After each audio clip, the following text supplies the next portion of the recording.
எல்லாருக்கும் வணக்கம். கதைப்போமா with RJ. நம்மளோட சேனலில் வீரயுக நாயகன் வேல்பாரி சரித்திரத்தை நம்ம 20 நிமிஷமாக மொத்த புக்கையும் நம்ம கேட்டுட்டு இருக்கோம். வாங்க அடுத்த 20 நிமிஷத்தை இன்னைக்கு கேட்கலாம். அவனோடு முரண்பட்டு விலகி இருந்த குடநாட்டு வேந்தன் குடவர் கோவும் இப்போது இணைந்து செயல்பட முன் வந்துள்ளான். இது சூழலை மிகவும் ஏதுவாக மாற்றியுள்ளது என்று உதயஞ்சேரல் எண்ணிக்கொண்டிருக்கும் போதுதான் வைப்பூரின் மீதான பாரியின் தாக்குதல் நடந்துள்ளது. எதிரிகளின் எண்ணிக்கையை பாரி போதுமான அளவுக்கு அதிகப்படுத்தி கொண்டான். இதைவிட நல்ல காலம் இனி வாய்க்காது என்று உதயஞ்சேரல் நினைத்து கொண்டிருந்த போதுதான் ஹிப்பாலஸ் வந்து சேர்ந்துள்ளான். பேரியாற்றங்கரையின் நெடு உயர் மன்றத்தில் நடந்தபடியே இருவரும் பேசி கொண்டிருந்தனர். வைகையின் தென்கரை படித்துறையில் இருந்த நிலை மாடத்தில் தனித்திருந்தார் குலசேகர பாண்டியன். பொழுது கவிய காத்திருந்தது. ஆற்றங்கரை எங்கும் கூடு திரும்பும் பறவைகளின் கீச்சொலி கேட்டுக்கொண்டிருந்தது. வைகை சீற்றமின்றி ஓடிக்கொண்டிருந்தது. ஆனால் குலசேகர பாண்டியனின் எண்ண ஓட்டம் அப்படி இல்லை. அது கட்டுக்கடங்காமலே இருந்தது. நீண்ட நெடும் அரசியல் அனுபவம் அவருடைய எண்ணங்களை வழி நடத்த முடியாமல் திணறியது. அவர் சிறிது நேரம் நடப்பதும் பிறகு உட்காருவதும் உட்கார்ந்த உடனே எழுந்து நடப்பதுமாக இருந்தார். தொலைவில் காவல் வீரர்கள் நின்றிருந்தனர். அவர்களை கடந்தே முசுகுந்தரும் மற்றவர்களும் நின்றிருந்தனர். யாரும் நெருங்க முடியா சீற்றம் கொண்டிருந்தார் பேரரசர். ஓடும் வைகை மூழ்கும் களங்களை கண்களுக்கு காட்டி காட்டி மறைத்து கொண்டிருந்தது. அவர் தனிமையில் சிந்திக்கவும் ஓய்வெடுக்கவும் எவ்வளவோ இடங்கள் உண்டு. ஆற்றங்கரை மண்டபத்துக்கு போனால் வைப்பூரின் நினைவே மீண்டும் மீண்டும் வரும். எனவே அதை தவிர்க்கலாம் என்றுதான் பலரும் சொல்லி பார்த்தனர். ஆனால் பேரரசர் வேறு எங்கும் போகாமல் தொடர்ந்து இங்குதான் வருகை தந்தார். அதற்கு காரணமும் இருந்தது. பாரியின் புகழ் நிலமெங்கும் பரவி இருந்தது. அது ஆள்வோருக்கு இயல்பாகவே பொறாமையை உருவாக்கி இருந்தது. இடைவிடாது பாடி திரியும் பாணர்கள் தங்கள் குரல் நாளங்கள் விடை போற்றி வழியெடுக்கும் போது பாரியை பற்றியே பாடுகின்றனர். சொற்களுக்குள் உருளும் பாரியின் நினைவு குரல் நாளங்களுக்கு இதம் தருவதாக பாணர் குலமே கருதியது. தோற்பறையை நெருப்பிலை சூடேற்றி ஒளி எழுப்பும் பக்குவத்துக்கு கொண்டு வருதல் போல பாடி கலைத்த குரல் நாளங்களை மீண்டும் பாடும் பக்குவத்துக்கு கொண்டு வர பாரியை பற்றிய பாடல்கள் உதவி செய்வதாகவும் பேசினார்கள்.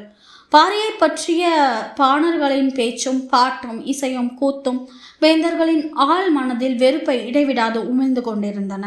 புகழை பழுக்க காட்சி வேந்தர்களின் அடி நெஞ்சில் இடைவிடாமல் ஊற்றினர்.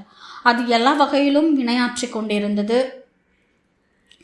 பாரியின் மீது வெறுப்பும் பொறாமையும் குலசேகர பாண்டியனுக்கும் உண்டு. ஆனால் தேவாங்குக்காக போர் தொடுக்க வேண்டும் என்று கருங்கை வாணனும் புதிய வெப்பனும் கூறிய போதும் அவர் ஏற்றுக்கொள்ளவில்லை. காரணம், பொறாமையும் வெறுப்பும் மனித மனத்தை குறைந்த அளவே இயக்கும் ஆற்றல் கொண்டவை. பகை மட்டும்தான் அளவற்ற வெறி கொண்டு மனதை இயக்கும் ஆற்றல் கொண்டது. பாண்டிய நாட்டுக்கு பரம்பின் மீது பகை உருவாகவே இல்லை. அதன் பொருட்டே குலசேகர பாண்டியன் போர் தொடுக்கும் திட்டத்துக்கு ஒப்புதல் வழங்கவில்லை.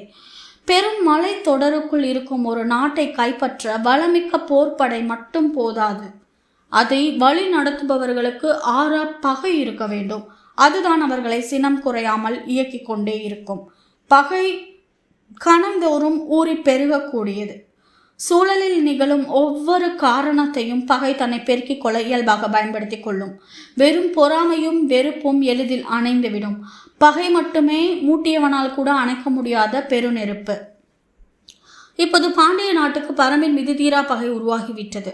நகரும் நதி நீரை கணந்தோறும் பார்த்த வண்ணமே அந்த பகையை கொழுந்து விட்டல செய்து கொண்டிருக்கிறார் குலசேகர பாண்டியன். பேரியாற்றங்கரையின் நெடு உயர் மன்றத்தில் நடந்தபடியே உதயஞ்சேரலும் ஹிப்பாலஸும் பேசி கொண்டிருந்தனர். உதயஞ்சேரல் வயதில் மிக இளையவன். ஹிப்பாலஸை போல நெடிய உயரம் கொண்டவன். அவனது அறிவு கூர்மையை பலரும் பாராட்டுவதை எத்தனையோ முறை கேட்டுள்ளான் ஹிப்பாலஸ். குலசேகர பாண்டியன் பரம்புக்கு எதிரான வேலைகளை தொடங்கிவிட்டதாக ஹிப்பாலஸ் சொன்னபோது உதயஞ்சேரல் அதை பெரிதாக பொருட்படுத்தவில்லை. சிற்றலைகள் எழுந்தபடி இருந்த பேரியாற்றின் கரையில் கண்களை அங்கும் இங்குமாக ஓடவிட்டவாறு உதயஞ்சேரல் சொன்னான். பகைமை கொண்டு இயங்குபவன் விரைவில் வலிமை இழப்பான். பகை சினத்தை மட்டுமே பலத்தெடுக்கும். போருக்கு தேவை சினம் என்று. ஆனால் இதை தவிர மற்ற எல்லாவற்றையும் பகை பின்னுக்கு தள்ளிவிடும். எனவே பாண்டியன் இப்போது எடுக்கும் முடிவால் பரம்புக்கு எந்த ஆபத்தும் நிகழப்போவதில்லை. உதயஞ்சேரலின் உரை கேட்டு அதிர்ச்சியானான் ஹிப்பாலஸ். பறந்து வந்த மீன் கொத்தி ஒன்று சட்டன மீனை கொத்தி தூக்கியதை பார்த்தபடி உதயஞ்சேரல் சொன்னான். தேவாங்கின் ஆற்றலை கண்டறிந்தது பாண்டியனின் அறிவு கூர்மையை காட்டுகிறது. ஆனால் அதை பிடித்து வர திரையர்களை அனுப்பியது மலை மக்களை பற்றிய அறிவற்ற தனத்தையே காட்டுகிறது. ஹிப்பாலஸ் புரியாமல் விழித்தான். நாம் இவ்விடம் வந்து இரு பொழுதுகளாகின்றன. அந்த மீன் கொத்தி நீண்ட நேரம் நாணலில் உட்கார்ந்திருந்தது. பிறகு அந்த மரக்கிளையில் போய் உட்கார்ந்திருந்தது. காற்றிலே வட்டமிட்டு கொண்டே இருந்தது. ஏதோ ஒரு கணத்துக்காக அது காத்திருந்தது. அந்த கணம் வந்தவுடன் மலையின் மேலிருந்து பாய்ந்து இறங்கும் வீரனைப் போல காற்றை கிழித்து கண்ணிமைக்கும் நேரத்தில் மீனை கவி தூக்கியது. நீருக்குள் இருக்கும் மீனை நீரை விட்டு வெளியில் இருக்கும் ஒரு உயிரினம் வேட்டையாடுவதைப் போல சவால் நிறைந்தது வேறில்லை. நீரின் மேற்பரப்பில் நீந்தி கொண்டிருக்கும் மீன் கொத்தியின் அழகை தாண்டிய ஆழத்துக்கு போகும் முன் காற்றை கிழித்து கீழிறங்கி வர வேண்டும். அப்படி என்றால் எவ்வளவு துல்லியமான கணிப்பு தேவை! பார்வையின் கூர்மை, சிறகு அசைக்கும் வேகம், கொத்தி தூக்கும் அழகின் துடிப்பு எல்லாம் ஒருங்கிணைய வேண்டும். ஆனால் எந்த காத்திருப்பும் ஆயத்தமும் இல்லாமல் கடகடவென காட்டுக்குள் இறங்க முடிவெடுத்தான் பாண்டியன். அவனது அறியாமை எல்லையற்றது என்றான் உதயஞ்சேரல். பயத்தில் மிக மூத்தவரான பேரரசர் குலசேகர பாண்டியனின் அரசியல் நடவடிக்கையை சொற்களால் இடித்து தள்ளினான் உதயஞ்சேரல். ஹிப்பாலஸுக்கு என்ன சொல்வதென தெரியவில்லை. பரம்பின் மீது போர் தொடுப்பது என நான் முடிவெடுத்து 10 ஆண்டுகளுக்கு மேலாகிவிட்டது. ஆனால் இன்னும் நாணலின் மீது உட்கார்ந்து கொப்பில் அமர்ந்தும் காற்றில் பறந்தபடியும் தான் இருக்கிறேன். நீரை நோக்கி பாயும் நேரம் இன்னும் கைகூடவில்லை. முறுக்கேறிய கைகளின் ஆவேசத்தை அவனால் கட்டுப்படுத்த முடிந்தது. அந்த கணம் வரை நான் காத்திருப்பேன். சிவப்பட்ட என் தந்தையின் தலைக்கு ஈடாக பாரியின் தலையை மண்ணில் சரிப்பேன். சொற்களில் இருந்த உறுதி ஹிப்பாலஸையே உலுக்கியது. குடநாடும் நீங்களும் பரம்புக்கு எதிராக போர் புரிய ஒருங்கிணைந்த திட்டத்தை உருவாக்கியுள்ளதாக அறிகிறேன். அதே போல பாண்டியருடனும் இணைந்து இந்த திட்டத்தை முன்னெடுக்கலாம் அல்லவா? அதற்கான தேவையும் இல்லை. அதனால் எந்த பலனும் நேரப்போவதில்லை. ஏன்? எங்களை விட 3 மடங்கு பெரும் படை பாண்டியர்களிடம் இருக்கும் என்று கருதுகிறேன். ஆனால் பாண்டிய நாட்டின் நிலவியல் அமைப்பு, பச்சை மலை தொடரின் தன்மை இவற்றை கொண்டு பார்த்தால் கீழ் திசையிலிருந்து பரம்பை எதுவும் செய்துவிட முடியாது. கார மலையை கூட அவர்களால் தாண்ட முடியாது. மேலேறும் பாண்டியர் படையை அழித்தொழிக்க பாரிக்கு அதிக பொழுது தேவைப்படாது. பேரரசின் படையை அவ்வளவு எளிதில் அழித்துவிட முடியும் என்றா சொல்கிறீர்கள்? பரம்பின் ஆற்றல் என்ன என்று 10ல் 1 பங்கு கூட பாண்டியர்களால் உணர முடியாது. அதனால் தான் அறிவீனமான செயல்களை செய்து தொலைக்கிறார்கள். உதயஞ்சேரலின் கோபத்துக்கான காரணத்தை ஹிப்பாலஸால் புரிந்து கொள்ள முடியவில்லை. குடநாடும் குட்டநாடும் பச்சை மலைத்தொடரின் பெருங்காட்டின் ஒரு பகுதியாகத்தான் இருக்கிறோம். எங்களாலேயே அவனது ஆற்றலை இன்று வரை அளவிட முடியவில்லை. எல்லை கடந்த ஆற்றலை கொண்டிருக்கிறான் அவன். அப்படி இருக்கும்போது எங்கோ இருந்த திரையர்களையும் அவர்களோடு சேர்த்துவிடும் மூடத்தனத்தை கண்டு சினம் கொள்ளாமல் என்ன செய்வது? உதயஞ்சேரலின் சினத்துக்கான காரணத்தை இப்போதுதான் புரிந்து கொள்ள முடிந்தது. இதுவரை பாரியின் புகழை மட்டுமே பாடிக்கொண்டிருந்த பாணர்கள் இப்போது வேந்தர்களை மீறிய வீரம் கொண்டவன் பாரி என பாடுகின்றனர். வேளிர்களை வேந்தர்களுக்கு இணையாக சொல்கின்றனர். இதற்கெல்லாம் தளம் அமைத்து கொடுத்து விட்டான் பாண்டியன். உதயஞ்சேரல் அடுக்கடுக்காக முன்வைக்கும் குற்றச்சாட்டுகளை கேட்டபடி நின்று கொண்டிருந்தான் ஹிப்பாலஸ். அடுத்து என்ன சொல்வதென அவனுக்கு தெரியவில்லை. பேரியாற்றை பார்த்து கொண்டே பேசிய உதயஞ்சேரலின் முகத்தில் சற்றே மாறுபட்ட தன்மை வெளிப்பட்டது. இழுத்து மூச்சு வாங்கி விட்டபடி சொன்னான். நடந்தவை எல்லாவற்றையும் நினைத்து பார்க்கும்போது பாண்டியன் செய்தது எல்லாமே பிழை. ஆனால் பரம்பின் வீரர்கள் செய்த பிழையும் ஒன்று இருக்கிறது. அதைத்தான் முக்கியமாக கவனிக்க வேண்டியுள்ளது. இவ்வளவு நேரம் நிகழ்ந்த உரையாடலில் மிக முக்கியமான ஒன்றை பற்றி இப்போது உதயஞ்சேரல் பேசுவதாக ஹிப்பாலஸுக்கு தோன்றியது. சற்றே ஆர்வத்துடன் கேட்டான். என்ன அது? இளமாறனை வெட்டி வீசியது. ஹிப்பாலஸ் வியப்பு நீங்காமல் பார்த்தான். மையூர் கிளாரின் மகன் இளமாறனின் தலையை வெட்டி வீழ்த்தியதன் மூலம் பெங்கல் நாட்டின் பகையை தேடிக்கொண்டனர். எந்த காரணம் கொண்டும் பரம்புக்கு தீங்கு செய்ய மாட்டோம் என உறுதி பூண்ட குலம் அது. ஆனால் இன்று பெங்கல் நாட்டு தலைவர் மையூர் கிளார் தன் மகனின் சாவுக்கு பழி தீர்க்க சூளுரைத்துள்ளார். பெங்கல் நாட்டின் பல ஊர்கள் பச்சை மலை தொடரில் உள்ளடக்கியுள்ளன. பரம்பின் ஊர்கள் பலவற்றோடு அந்த மக்களுக்கு நல்ல உறவு உள்ளது. இது எங்களுக்கு கூட கிடைக்காத வாய்ப்பு. ஹிப்பாலஸின் கண்கள் அசைவற்று அவனையே பார்த்து கொண்டிருந்தன. உதயஞ்சேரல் இறுதியாக சொன்னான். குலசேகர பாண்டியன் சரியாக திட்டமிடுபவனாக இருந்தால் பாரியின் முடிவை தீர்மானிப்பவனாக மையூர் கிளாரை மாற்ற முடியும். பாரி 62. 3 வகையான திட்டங்களை முன்வைத்தான் கருங்கை வாணன். மழைக்காலம் முடிந்துவிட்டது. இனி நெடுங்கோடைதான். எனவே கோடை காலத்துக்கேற்ப உத்திகளை வகுத்தான். பாண்டிய பெரும் படையின் வலிமை அளவற்றது, வேறெந்த பேரரசனுடன் ஒப்பிட முடியாதது. தொடர்ந்து எண்ணற்ற வெற்றிகளை ஈட்டி வருவது. அறுவடை காலம் முடிந்ததும் இதேபோல் இன்னொரு மடங்கு வீரர்களை திரட்ட முடியும். எனவே கருங்கை வாணன் வகுத்த திட்டத்தில் இடம்பெற்றிருந்த வீரர்களின் எண்ணிக்கை இந்த மண் அறியாதது. பாண்டிய படை கேடயத்தோடு வாள் உரசும் ஓசையை 3ஆம் மலை கடந்து வந்த பாரி உணர்வான் என்றான் கருங்கைவாணன். அவனது திட்டங்களையும் போர் உத்திகளையும் கண்டு புதிய வெப்பனும் முசுகுந்தரும் வாயடைத்து போயினர். திதியன் கருங்கைவாணனின் நிழல் போல் எந்நேரமும் உடன் இருந்தான். மலைப்பகுதியில் அமைக்க வேண்டிய உத்திகளை பற்றி அவன்தான் ஆலோசனைகளை வழங்கியவன். எல்லாவற்றையும் ஒருங்கிணைத்துதான் திட்டங்களை வகுத்திருந்தனர். போரில் வழக்கமாக வெற்றியே நோக்கமாக இருக்கும். ஆனால் இந்த போரில் அதை கடந்த நோக்கங்கள் நிறைய இருந்தன. ஆறாப்பகையை தீர்த்து கொள்ள வேண்டிய தேவை இருந்தது. வாழ்வில் இதுவரை அடையாத அவமானத்தை அடைந்தவனாக கூனை குறுகி போயிருக்கிறான் கருங்கைவாணன். அவன் பலி நடத்திய ஒரு போரில் கூட பாண்டியர் படை தோல்வியை தழுவவில்லை. ஆனால் அவனது தவறுதலான கணிப்பால் நெஞ்சுக்குழிக்குள் ஈட்டியை இறக்கிவிட்டனர் திரையர்கள். பகலையும் இரவையும் கடக்க முடியாமல் துடிக்கும் ஒருவனாக அவன் இருக்கிறான். வேதனைக்கு அணு அணுவாக முகம் கொடுக்கும் கருங்கைவாணன் எப்போதும் அரண்மனையில் தலை கவிழ்ந்தே நிற்கிறான். போருக்கான அனுமதியை பேரரசர் தராமல் காலம் கடத்தும் ஒவ்வொரு நாளும் அவன் அடையும் வேதனை அளவற்றதாக இருக்கிறது. இந்த முறை வகுக்கப்பட்டுள்ள திட்டத்தை பேரரசர் ஏற்றுக்கொள்வார் என்ற நம்பிக்கையுடன் இருந்தான் அவன். நேற்று மிக நீண்ட நேரம் வைகையின் தென்துறை நிலைமாடத்தில் இருந்த பேரரசர் அதன் பிறகு யாரையும் சந்திக்கவில்லை. காலையில் அவரின் வருகைக்காக இளவரசனும் முசுகுந்தரும் கருங்கைவாணனும் காத்திருந்தனர். நீண்ட நேரத்திற்கு பிறகு பேரரசர் வருகை தந்தார். அவரது முகத்தை மகிழ்வோடு எதிர்கொள்ள இன்னும் யாருக்கும் துணிவு வரவில்லை. வணங்கி வரவேற்ற அவர்கள் குனிந்த தலையை நிமிர நீண்ட நேரமானது. கருங்கைவாணன் போருக்கான 3 விதமான திட்டங்களையும் விளக்கினான்.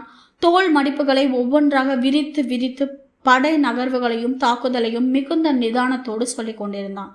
ஆனால் பேரரசர் கவனமாக கேட்பதைப் போல் கூட காட்டிக்கொள்ளவில்லை. அவரின் கண் அசைவுகள் எல்லாவற்றையும் எளிதில் கடந்து போய் கொண்டிருந்தன. யாராலும் அவரை புரிந்து கொள்ள முடியவில்லை. அவர் எதிர்பார்ப்பு தான் என்ன என்பதை விளக்கிக் கொள்ள முடியாத அளவுக்கு இருந்தது.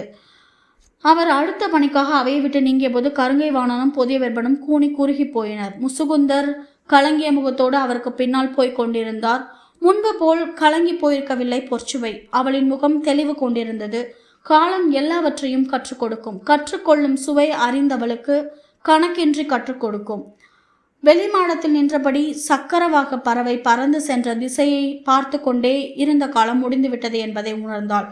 தன்னுள்ளும் தன்னை சுற்றியும் என்னதான் நிகழ்கிறது என்பதை அறிய தொடங்கினாள். வைப்பூரில் நெருப்பு பற்றிய செய்தி வந்தபோது அரண்மனையே அதிர்ச்சியில் உறைந்து போயிருந்தது. ஆனால் அவள் அதிர்ச்சி அடைய அதில் ஒன்றுமில்லை. நெருப்பினும் கொடும் அழிவை அகவாழ்வில் கண்ட ஒருத்திக்கு நெருப்பின் சூடு புதியதாக தாக்க என்னவிருக்கிறது?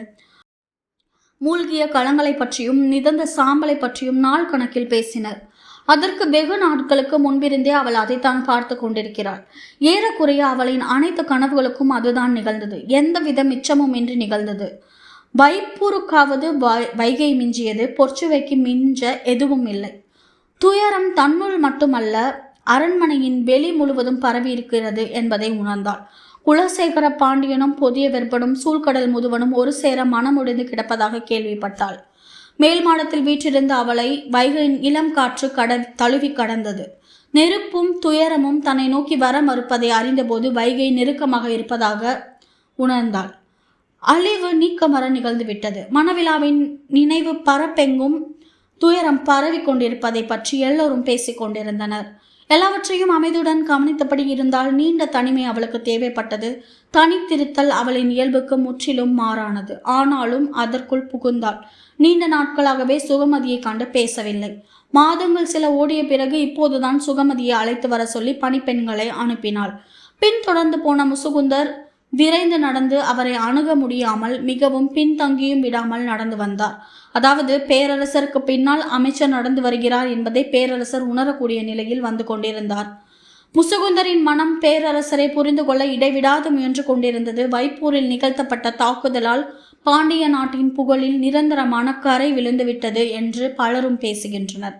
அதை செய்தவர்களை அழித்தொழித்தால் மட்டுமே இந்த கரையை அகற்ற முடியும். பேரரசின் புகழை நிலைநாட்ட முடியும். ஆனால் பேரரசர் ஏன் தாக்குதலுக்கான அனுமதியை கொடுக்க மறுக்கிறார்? வைப்பூர் துறைமுகத்தை புதுப்பிக்கும் பணியை உடனடியாக செய்ய வேண்டும். முன்னிலும் பெரும் துறைமுகமாக அதை வடிவமைக்க வேண்டும் என்று வெள்ளிக்கொண்டார் கேட்டதற்கு பேரரசர் அனுமதி வழங்கவில்லை. பேரரசின் வலிமை என்பது அளிக்கப்பட்ட ஒன்றை அதைவிட பல மடங்கு சிறப்போடு கட்டி எழுப்புவதில் உள்ளது. துறைமுகம் என்பது செல்வத்தின் கண். நாம் அதை விரைந்து செப்பனிட வேண்டும் என்று வெள்ளிக்கொண்டார் கேட்டுள்ளார். எரித்தவனை அழிக்காமல் எரிக்கப்பட்ட பொருளை மீண்டும் அலங்கரிக்க நினைப்பது அவமானம் என்று கூறியுள்ளார் பேரரசர். அப்படியென்றால் பாரியை வீழ்த்துவிட்டுத்தான் வைப்பூரை புதுப்பிக்கும் பணியை செய்யும் முடிவோடு இருக்கிறார் என்பது புரிகிறது. பிறகு ஏன் படையெடுப்புக்கான எந்தவித அனுமதியும் வழங்க மறுக்கிறார் என்பதை புரிந்து கொள்ள முடியாமல் முசுகுந்தரின் மனம் தவித்தது. பேரரசர் சித்திரக்கால் மண்டபத்துக்குள் நுழைந்தார். குழம்பிய மனதோடு அவரின் பின்னாலேயே போன முசுகுந்தர் அரசரை பார்க்க அனுமதி கேட்டு பணியாளனை உள்ளே அனுப்பினார். சுகமதி உள்ளே நுழைந்தாள். கார்கால பள்ளியறையிலிருந்து வேநீர்கால பள்ளியறைக்கு இளவரசி மாறப்போவதால் இங்கிருந்து அங்கு எடுத்து செல்ல வேண்டிய பொருட்களை பணிப்பெண்கள் எடுத்து கொண்டிருந்தனர். சுகமதியை பார்த்ததும் உள்ளறைக்கு போய் செய்தி சொன்னால் ஒருத்தி. உள்ளிருந்த பொற்சுவை மாளிகையின் நடுமண்டபத்துக்கு வந்தால் வேலை செய்து கொண்டிருந்த பணிப்பெண்கள் இடம் விட்டு வெளியேறினர். நடுவில் இருந்த பெரும் கட்டிலில் பட்டுமெத்தை படுக்கையின் மீது செந்நிற பட்டால் வடிவமைக்கப்பட்ட எலி மயிர் போர்வை ஒழுங்கற்ற மடிப்போடு கிடந்தது.